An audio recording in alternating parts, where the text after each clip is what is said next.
네. 하나님은 진리이십니다. 네, 우리 옆 사람 인사하겠습니다. 사랑을 축복합니다. 사랑을 축복합니다. 사랑을 축복합니다. 네.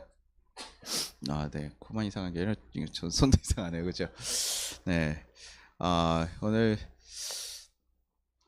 사실 이게 오늘 설교는 그 탄핵 비상계엄령이 이제 터지기 전에 사실 쓴 거예요. 근데 그 전에도 제가 뉴스들을 보면서 참 사실 걱정이 많았습니다. 이제 다시 한번 IMF가 오는 것이 아닐까, 그런 좀 그거에 준하는 경제 위기가 닥쳐오지 않을까.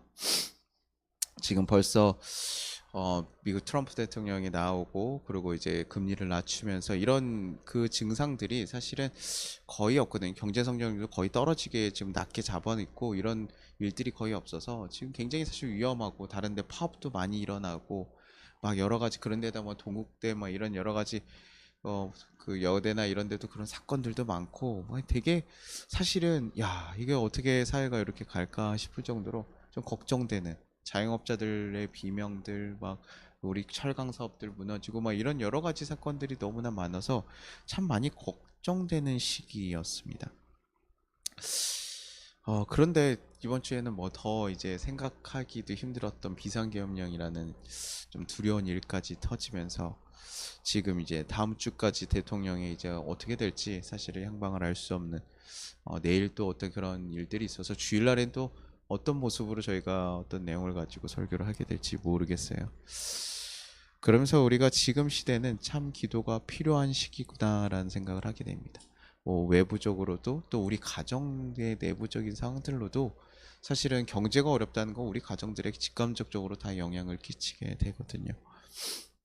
그런 시대라는 걸 느끼게 되는 것이죠. 근데 우리는 한번 생각해 보게 됩니다. 우리가 하는 기도의 힘은 도대체 어느 정도까지 있는 것일까? 우리의 기도가 세상의 위기를 구할 수 있다고 여러분은 믿으십니까? 뭐 우리의 기도가 능력이 있다기보다는 우리의 기도를 받으시는 그 하나님께서 하나님께서 능력이 있으신 거죠. 그 하나님의 능력이 어떻게 해요? 우리의 기도가 하나님께 상달돼서 이 세계를 움직일 수 있는 그런 힘이 있냐는 것이죠. 근데요, 사람들이 하나님이 세상을 구원할 능력이 있냐 없냐라고 물었을 때, 아니요, 하나님은 세상을 구원할 능력이 있죠 라고 얘기할 거예요. 그런데 우리가 그럼에도 불구하고, 우리가 그분께 드려지는 기도임에도 불구하고 우리는 그것을 위해서 기도하냐는 것이에요. 별로 잘 기도하지 않거든요. 왜요? 그거에 대한 기대가 없어요. 내가 기도해야 될 것이라고 생각하지도 않는다는 것이죠. 하나님 앞에 우리가 이걸 드려야 되는 일인가 아닌가 자체를 우리는 생각조차도 안 한다는 거예요. 다만 내가 어떤 무슨 일이 있어서 내가 뭐 보여지는 일들, 나에게 관련된 일들에 대해서 우리가 기도하고 생각을 하지만, 우리가 나라의 평안을 위해서, 또 어떤 거대 담론들을 위해서 우리가 많이 기도하지 않는다는 거예요. 뭐 여러분 철강 파업을 위해서 기도한 적 있어요? 뭐 동국여대 라카치를, 저는 화는 내요. 이게 뭐 하는 건가 싶은데도 막 그런 것들 욕한 적 없죠. 기도하지 않아요. 우리가 정말 특별한 날들 아니면요, 저희가 매주 광고하면서 나라를 위해서 기도해 주십시오라고 하지만 여러분이 기도하고 그렇게 하지 않습니다. 왜요? 우리가 그것이 나의 일이라고 생각하지 않기 때문에 그래요. 내 영향력이 거기까지 흘러갈 수 있다라고 내가 기도해서 달라지나? 라고 생각하니까 그 일들이 기도하지 않게 되는 거예요. 여러분 가정 위해서 기도하십시오. 여러분 기도해서 가정이 바뀐다라는 믿음이 있고요, 경험을 한 사람들은 이 기도를 안 할 수가 없어요. 근데요, 내가 기도해도요 안 바뀌니까, 나랑 상관없는 일이라고 생각하니까 그때부터 뭐 하는 거예요? 기도하지 않게 된다는 거예요. 우리는요, 우리 기도가 얼마나 큰 힘이 있는지 우리는 좀 알아야 됩니다. 오늘 이 말씀에 보면요, 어린 양이 7번째 봉인을 떼시고 나서 하늘이 반시간 좀 고요해져요.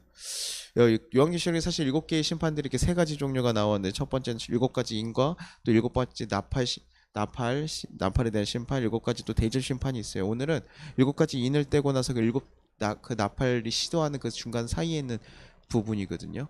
근데 7째 인을 떼고 나서 고요한 시간이 있을 때 그 7천사들이 나팔을 받아요. 7나팔을 받고 심판을 준비하는 과정을 딱 보여줍니다. 근데 그때 또 다른 천사가 하나가 나타나요. 그리고 나서 요한계시록 8장 3절, 또 다른 천사가 와서 제단 곁에 서서 금 향로를 가지고 많은 향을 받았으니 이는 모든 성도의 기도와 합하여 보좌 금 제단에 드리고자 함이라. 그가 뭐야? 한 천사가 와서 서 있는데요. 그 제단 같은 금향로를 가지고 와서 뭐 하고 있는 거죠? 성도들의 기도의 향을 다 모여서 금제단을 해가지고 드린다는 거예요. 향을 많이 모으는 거죠. 우리 기도가 지금 어디로 가고 있다는 거예요? 하나님한테 들어가고 있다는 거예요. 하나님께 지금 들어갑니까? 안 들어갑니까? 들어간다고요. 지금 성경에서 명확하게 얘기하는 건 우리가 하는 기도들이 그냥 의미 없이 사라지고 이러는 것이 아니라 하나님 앞에 무조건 다 들어가더라는 거예요. 천사들이 모아서 그 기도를 하나님께 올리더라는 거예요.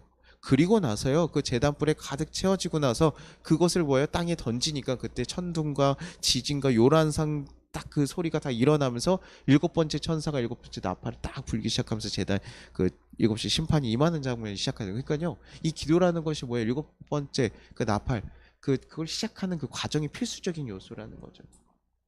그래서 그거의 하나의 장치인 거예요. 그러니까 지금 이 심판이 시작되는 건 이들의 기도가 상달이 되고 그것에 대한 응답으로 심판이 이루어지고 있다라는 것입니다. 그러니까 우리는 정말 잘 기억해야 돼요. 우리의 기도 하나님 앞에 들어간다고요. 하나님 앞에 들려지는 것이고 그것으로 인해 하나님께서 반응하신다는 거예요. 근데 그게 가장 중요한 내용인 거죠. 근데 우리는 얘기하죠. 왜 이렇게 응답하지 않습니까? 목사님 하나님 앞에 다 들어갔잖아요. 우리도 문자나 연락이나 전화를 했을 때 전화 들어갔는데 카톡을 봤으면 뭐 해야 돼요? 연락해야 되는데 이거 가는 거 맞나? 이거 보신 거 맞나?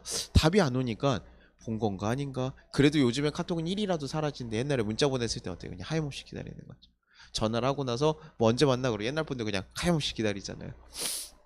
그런 것처럼. 근데 제가 기초성경 공부에서 항상 얘기하는 것처럼 우리가 하나님께서 응답이라는 것은 우리가 원하는 대답에 대한 우리가 원하는 방식으로 예스 하면서 내가 이루어진 것을 소원을 이루어주는 그런 것이 아니라고요. 뭐라고 하십니까? 예스라고 하실 때도 있고요.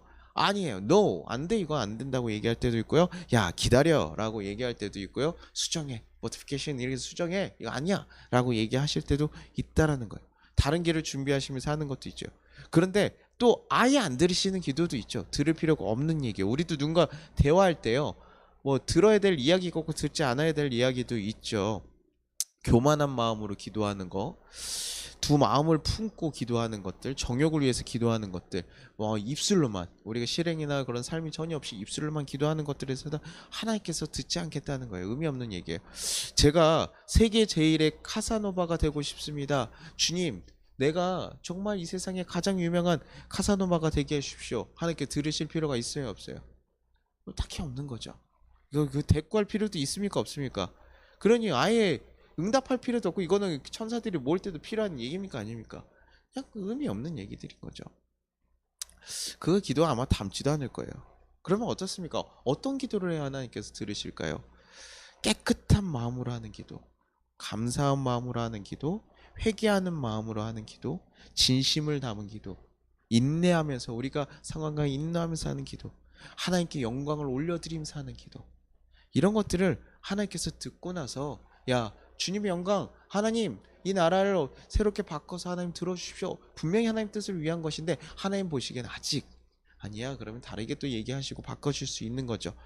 결국 우리는 우리의 기도리는 실족할 필요가 없는 거예요. 우리가 진실되고 간절한 마음을 하나님께 구하기만 하면 되는 것이죠. 그러면 하나님께서 들으시고 뭐 한다고요?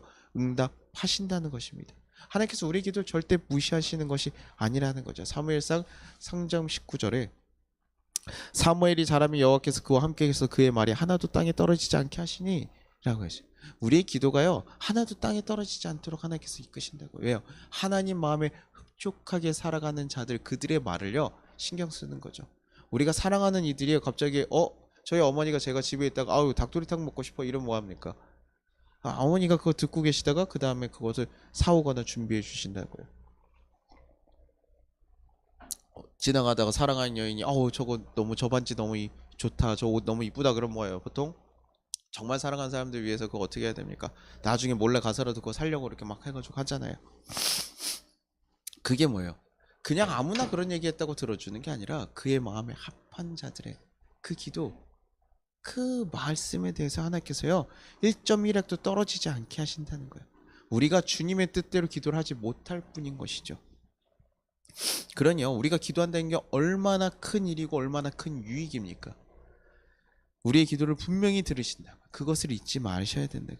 그리고 우리의 기도가 지금 얼마나 큰 역할을 하고 있어요. 일곱 번째 그 인에서 일곱 번째로 남아가는 그 단계에서 필요한 역할을 하고 그것이 그 기도가 사용되어졌잖아요. 이 세상을 심판하고 이끌어갔는데 그것이 온전히 들어갔다고요. 하나님을 향해서 하나님을 믿으며 이 땅 가운데 그 어려운 상황 가운데서 인내하고 참았던 이들이 하나님 앞에 드렸던 그 기도, 그 기도에 응답하셔서 이제 주님 언제 우리를 구원하시겠습니까? 라고 얘기했던 그 6장의 그런 흰옷 입은 자들을 하나님의 그 백성 기다리던 자들이 원수에게 언제 심판하십니까? 그랬던 그 기도들 그리고 인내하고 버텼던 그들의 기도를 하나님께서 응답하시는 거예요.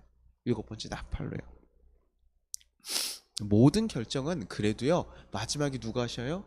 주님께서 하시는 거예요. 하나님께서 하시는 거예요. 뭐 바꾸시고 하지만 그래도 뭐예요? 그 응답 그 기도에 응하셔서 그 기도에 탁 이뤄 가신다고요. 요한계시록 8장 11절에 그들은 그 흰 두루마리를 한 벌씩 받아가지고 그들은 그들과 같은 동료 종들과 그들의 형제자매들 가운데서 그들같이 죽음 당하기로 되어 있는 사람의 수가 차기까지 아직도 더 쉬한다는 말씀으로 들었습니다. 이거요. 하나님께서 지금 언제요? 아까 다 들으신다 그랬죠. 근데 언제 이루어 주신다고요? 사람의 수가 차기까지라고 했어요. 하나님 언제입니까? 우리의 원수들, 우리의 이 땅에 심판되어질 사람들, 우리의 피해 원한을 풀어주십시오. 근데 주님께서 뭐라고 하시는 거예요? 사람의 수가 차기까지라고 해요.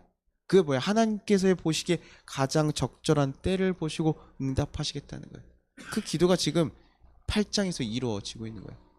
이게 8장 11절이 아니고 6장 11절이에요. 이거 죄송해요. 이거 제가 여기다가 제가 적어가지고 네 이번 주에 상태가 멀쩡하지 않네요. 적은 거 보니까. 그러니 우리가요 하나님의 기도를 하나님께 드려지고 하나님께 그 상달된 기도가 하나님의 보시기에 가장 적절한 때에 일하게 하시는 거죠. 그럼 우리가 지금 이 나라를 어떻게 해요? 하나님이 원하신 나라는 하나님만 만드시는 거예요? 아니요, 우리가 함께 만들어가고 있는 거예요. 기도로 세상을 바꿀 수 있습니까? 없습니까? 바꿀 수 있다고요. 하나님께서요 나라를 위해서 기도해라, 나라의 지도자들을 위해서 기도해라, 너네가 평안하기 위해서, 니네가 예수를 믿고 잘 살아가기 위해서 평안하기 위해서 기도하라고 해요. 왜요? 야 그거 의미 없으면 기도하라고 얘기합니까? 안 합니까? 아니에요. 근데 분명히 기도하라고 하거든요. 왜요? 그 기도가 하나님의 적절한 때에 이루어질 거예요. 아니요, 예수님 믿는 사람들 다 심하게 왕들한테 고통당하고 항상 그랬잖아요. 그들이 기도 안 했습니까? 아니요, 기도했죠. 근데 또 그 당시에 또 그 필요성이 있어서 하나님께서 쓰시긴 했지만 더 기도하게 만들고요, 그들을 통해서 더 성장시키고 훈련시키는 것들이 있었죠. 그러니 우리가요 확실한 건 우리의 기도가 이 나라를 만들어가고 이 세상을 만들어가는데 같이 보탬이 되고 함께 쓰여진다라는 얘기예요. 그래서 하나님께서요 이 혼란하고 무질서한 시대 가운데서도요 우리가 빛으로 있기를 바라시고 우리에게 무슨 직분을 주셨어요? 제사장의 직분을 다 열어주셨다고요. 그래서 우리가 그것을 위해서 기도할 수 있는 거예요. 다른 이의 한 가정을 위해서 기도했습니다. 그 가정 평안을 찾을 수 있도록 기도했어요. 이루어질 수 있습니까? 없습니까? 이루어질 수 있다고요. 한 나라를 가정을 바꿀 수 있으면 그것이 이 나라를 바꾸는 일도 충분히 있을 수 있잖아요. 하나님께서 우리 모든 이들에게 그 제사장의 직분을 열어주신 것입니다. 그러냐 우리가 이 땅 가운데 우리가 잘 먹고 잘 사는 것에만 놓고 기도를 할 것이 아니라 하나님의 뜻이 이 땅에 이루어지고 이 나라의 문제를 위해서 기도해야 된다라고요. 하나님 이 나라의 이 문제들을 어떻게 해야 됩니까? 하나님 지금 이렇게 애달프게 살아가고 있는 자들을 위해서 어떻게 해야 됩니까? 라고 하면서 우리가 그것을 기도해야 되는 것이죠. 우리가 사명감으로 더 신중하게 사실은 기도해야 되는 거예요. 그냥 함부로 기도하는 거 아니고요. 왜요? 우리에게 너무나 중요한 파워가 있고 이게 사명이 있잖아요. 이거에 맞게 기도할 수 있도록 더 신중하게 해야 되는 것이죠. 그 중언부언하면서 뭔지 모르고 그냥 기도 시간을 채우고 무엇을 하기 위해서가 아니라요. 그냥 목사님 시키니까 그냥 어쩔 수 없이 차려와가지고 기도하고 가고 이러는 것이 아니에요. 여러분 목숨 걸고 여러분 뜻을 위해서 인생을 바꾸기 위해서 여러분이 목숨 걸고 하나님께 기도해야 되는 거예요. 그거 아니라면요 기도할 생각 없으면 여러분이 수고하십시오. 내 힘으로 어떻게든 바꿔보려고 노력이라도 하십시오. 차라리 그게 낫죠. 근데요 우리 기도를 누가 들으신다고? 하나님 듣기 때문에 우리 하나님께 기도하는 거예요. 어떤 요즘에는 MZ 직원들이 그런다 그러더라고요. 회사에 어떤 불만 있으면 누구한테 찾아간다. 예전엔 바로 직장 상사를 가지거나 아니면 품고 살아가다가 그냥 이렇게 간대. 요즘 누구한테 간대요? 다이렉트로 회장한테 간대요. 사장한테 간대요. 야, 진짜 대단한 시대입니다. 그래서 거기다가 뭐가 문제가 됐으니까 이거 바꿔주십시오 뭐 이런 얘기하고, 요즘에 또 그 사장들은, 요즘 젊은 세대들은 또 권리만 찾는다 뭐 이렇게 하는데 잘하는 사람들도 많아요. 근데 또 못하는, 그렇게 일부를 이용하는, 자기만 생각하는 사람들이 많이 있는 거죠. 그러니까요, 그들도 뭐 하는 거예요? 이 바꿀 수 있는, 구조를 바꿀 수 있는 게 누구라고 하는 겁니까? 바로 위에 사람 얘기해봤자 바뀌어야 안 바뀌어요. 그 사람도 힘이 없는데 뭘 바뀝니까? 그리고 누구한테 가는 거예요? 회사 사장한테 가는 거예요. 회사 사장을, 사실 그런 걸 계속 상대하다 보면 회사 사장이 들으면 좋죠. 들어주고. 있는데 회사 사장이 사실 굉장히 바쁘죠. 이게 효율적이진 않아요. 그런 거 하나 다 해준 거. 근데 그것도 잘 살피면 좋겠지만 아마 균형이 좀 잘 맞게 해야 되는데, 그래도 뭐예요? 그것을 해결해 줄 수 있는 사람이 회장이라는 걸 알면 회장한테 기도하는, 얘기하는 거죠. 우리의 문제, 삶의 문제 해결해 줄 수 있는 분이 하나님이라는 거 안다면 어떻게 하겠어요? 하나님께 기도하는, 하나님께 나아가는 거죠. 그러면요, 그 일들이요, 그, 그 도전과 그 마음을 가지고 하나님 앞에 기도하면요, 그것이 또 다시 우리의 마음을 새롭게 바꾸고 새로운 뜻을 세워가게 해요. 우리가요, 지금 단돈 우리 이 앞에 우리 1,000만 원만 모았으면 좋겠다 그래가지고 살아가는 삶이랑요, 10억을 벌겠다라고 생각하는 사람의 삶의 형태가 어떨까요? 전혀 달라요. 왜냐면요, 여러분요, 100만 원 벌겠다고 생각하면 여러분들 물건을 판다고 생각해 보십시오. 종이컵을 팔 때 100만 원 어디다가 팔까요? 100만 원 벌려면. 판매를 안 하시는 분들한테 제가 이런 질문을 여기 앞에 여기 뭐 마트나 이런 데 가서 100만 원 한 달 동안 팔면 될 거 아니에요. 그쵸? 근데 여러분들이 한 1억을 모아야 됩니다. 그럼 어디다 팔겠습니까? 이거를요. 종이컵을요.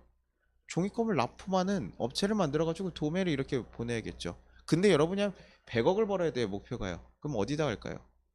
이 앞에서 팔아서 될까요? 어디다 팔겠습니까? 회사를 설립해 가지고 어디다가요? 어디를 상대로 해야 될까요? 전 세계.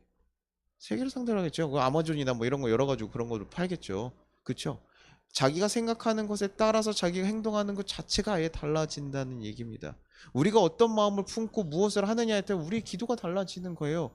이 땅, 이 세상을 위해 하나님께서 맡기신 땅이라고 생각하면요, 우리 기도가 달라지고요, 우리의 삶의 모습이 달라지는 거예요. 근데 지금 나 혼자 잘 먹고 살아야 돼. 오늘 새끼, 그것도 참 감사한 마음이에요. 자족하는 삶으로 살아가는 것도 좋은데, 하나님께서는 뭐예요? 그것뿐만이 아니라 감사한 마음도 좋지만 너희 가운데 또 나와 같이 이 세상을 만들어갈 그 사명들을 주셨다라는 거죠.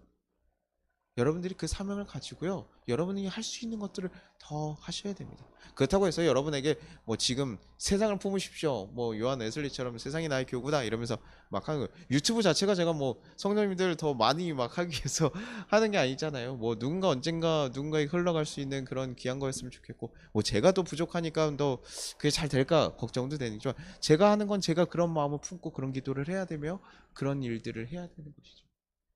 우리 성도들 한 그 가정들만 잘 키우려면 유튜브를 뭐하러 합니까? 그렇죠? 여러 성도들 다 교회 오십시오 이래가지고 교회에서 하면 되는 것이, 그렇지 않은 거죠. 우리가요, 본분에 맞게 우리가 무엇을 품을 수 있을까 잘 고민하고 그 일들을 힘써야 됩니다. 이 요한계시록 11장에도 보면 두 증인이라는 사람들이 나와요. 하나님께 권능을 받아서 예수님의 권능을 받고 그들이 가서 사역할 때 권능들이 일어나면서 예수님을 증거합니다. 그리고 나중에 예수님처럼요, 죽임을 당하게 되고 패배한 것처럼 인생이 망해 보이지만 다시 한번 예수님처럼 부활하셔서 승리하는 인생, 그것이 바로 교회의 역할이거든요. 교회 모습을 증거해주고 있어요. 우리들에게 사실 그 모습들이 있다라고요. 예수님의 권세를 받아서 우리 뭐 합니까? 힘이 생기고 권세가 생겼어요. 그것을 사용해야 됩니까? 안 해야 됩니까? 해야 된다고요. 그거 안 하면 한 문화 땅에 묻어놓은 사람 똑같아지는 거예요. 야, 하나님, 제가 이 나라를 위해서 제가 뭐 합니까? 저도 사실요, 비상계엄령 보면서 속이 약간 터졌어요. 어떻게 뭘 할 수가 없잖아요. 제 자리에서 제가 어떻게 뭘 할 수가 없어요. 제가 정말 세상에 알려지진 은밀한 암살자 같은 훈련받은 사람이었으면 어떻게 해요? 가서라도 이렇게 사람 이렇게 처치하고 오고 뭐 이러면서 좀 불안을 해결할 수 있는 악한 세력들이 있으면 잡겠어요. 근데 그런 능력도 없고 아무것도 없잖아요. 그러니까 우리는 뭐예요? 가만히 있는다고. 그런 것이 아니라 우리가 할 수 있는 거, 너네 기도할 수 있는데 왜 기도하지 않아요? 우리가 할 수 있잖아요, 여러분들. 여기 할 수 있는 것들 하셔야 됩니다. 여러분 국회 앞에 꼭 나가가지고 뭐 그것까지 아니어도 돼요. 나가실 수 있고 마음이 있는 분들은 나가셔야 됩니다. 그러나 뭐 그것이 아니더라도 우리가 하나님의 마음으로 기도하십시오. 분노와 감정에 쌓이지도 않으셨으면 좋겠어요. 하나님 마음으로 어떻게 되기를 바라는가, 어떻게 해야 되는가, 그것을 잘 기도하고 품고 기도하시길 바랍니다. 그러면요, 그 기도가 하나님께서 이끌어 가시는 거예요. 언제 이루어질지는 몰라요. 언제 어떤 때에 이루어질지, 뭐 2000년이 지나서 이루어질지, 뭐 당장 내일 이루어질지 모릅니다. 그런데 하나님이 수가 차기까지 가장 적절한 때에 우리에게 일하실 것은 확실한 거예요. 그래서 우리의 기도가 무엇을 만들어가는가? 역사를 만들어가는 거예요. 기도로 세상을 구하십시오. 나의 곁에 있는 영혼들을 구하시고요, 나의 가정을 구하시고요, 나의 일터를 구하시고요, 우리 또 이 나라를 구해야 됩니다. 그게 우리에게 주어진 놀라운 사명이고 권세예요. 예수님께서 우리에게 주셨잖아요. 기도할 수 있도록 성령을 부어주셨잖아요. 우리 왜 계속 삶의 문제에 낙담하면서 그것에 매여서 매일매일 그것에만 씨름하면서 머물러 있어야 되는 겁니까? 주님의 일을 위해서 기도하시고 새롭게 도전하십시오. 그래서 믿음을 가진 이 사람들이 이제 이 세상의 빛이 되어 주셔야 돼요. 세상을 바꾸는 놀라운 일들이 되어 주세요. 정치 쪽이 제발 흔들리지 않으셨으면 좋겠고, 주님의 마음으로 주님의 뜻을 쫓아서 온전히 나아갔으면 좋겠습니다. 아까 얘기했듯이 어두울수록 작은 빛이라도 더 환하게 비춰집니다. 우리가 한 사람 기도하는 거 무슨 의미가 있을까? 아니요, 이 시대가 혼란스럽고 어렵기 때문에 이 한 사람의 기도가 더 값어치 있는 거예요. 내 마음에 흡족하게 있는 너가 귀하다는 거예요. 다 모든 사람들 나오면 좋죠. 그러나 나온 사람이 귀한 것이고요, 기도하는 사람이 귀한 것이고요, 하나님 마음에 흡족하게 실행하고 행하는 삶이 귀한 거예요. 우리가 그렇게 되기를 바랍니다. 그때 우리 삶에요, 얼마나 큰 놀라운 변화가 있을지 기대하십시오. 여러분을 통해서 얼마나 많은 꿈들이 이루어지고 얼마나 많은 역사들이 일어나실지 기대하십시오. 우리 사랑하는 성도님이 그 빛이 되어주시기를 간절히 바랍니다. 이 세상을 구원할 그 통로가 되어주시기를 간절히 바랍니다. 우리 같이 찬양하고 기도하도록 하겠습니다. 주님, 말씀하여 주시옵소서. 내가 듣고 나아가겠습니다. 주님이 우리를 세상의 빛으로 부르셨고 우리가 그것에 합당하게 나아가겠습니다. 같이 찬양하고 기도하도록 하겠습니다. 주님 말씀하시면 내가 나아가리라. 주님 뜻이 아니면 내가 멈춰서리라. 나의 가고 서는 건 주님 뜻에 있으니 오 주님 나를 이끄소서. 주님 말씀하시면 내가 나아가리라. 주님 뜻이 아니면 내가 멈춰서리라. 나의 가고 서는 건 주님 뜻에 있으니 오 주님 나를 이끄소서. 뜻하신 그곳에 나 있기 원합니다. 이끄시는 대로 순종하며 살리니 연약한 내 영혼 도가여 일하소서. 주님 나라와 그 뜻을 위하여 뜻하신 그곳에 나 있기 원합니다. 이끄시는 대로 순종하며 살리니 연약한 내 영혼 도가여 일하소서. 주님 나라와 그 뜻을 위하여 오 주님 나를 이끄소서. 오 주님 나를 이끄소서. 오 주님 나를 이끄소서. 오 주님 나를 이끄소서. 오 주님 나를 이끄소서. 우리 같이 이제 기도하겠습니다. 하나님, 우리의 그 마음을 품어 주십시오. 우리가 하나님과 함께 이 세상을 하나님 뜻대로 세워가기 위해 무엇을 해야 되는지 알게 해달라고. 주님, 우리가 정말 우리 삶의 문제에 매여서 먹고 살고 하나님 잘 것에만 고민하는 것이 아니라 정말 우리의 삶에 어떻게 역사하시고 또 이 세상에 어떻게 하나님 뜻하신지, 어떤 것을 바라고 있는지, 우리가 무엇을 기도하길 바라는지 우리에게 보여달라고, 우리가 또 그것을 마음에 품게 해달라고, 그것을 위해서 기도하고 내가 힘쓸 수 있는 것을 할 수 있게 해달라고. 주님, 우리가 그것을 피하지 않고 온전히 그것을 쫓아가며 하나님과 함께 이 거룩한 나라를 세워갈 수 있도록 그런 하나님 귀한 통로가 되게 해달라고 우리 같이 주여 한번 크게 부르고 기도하도록 하겠습니다.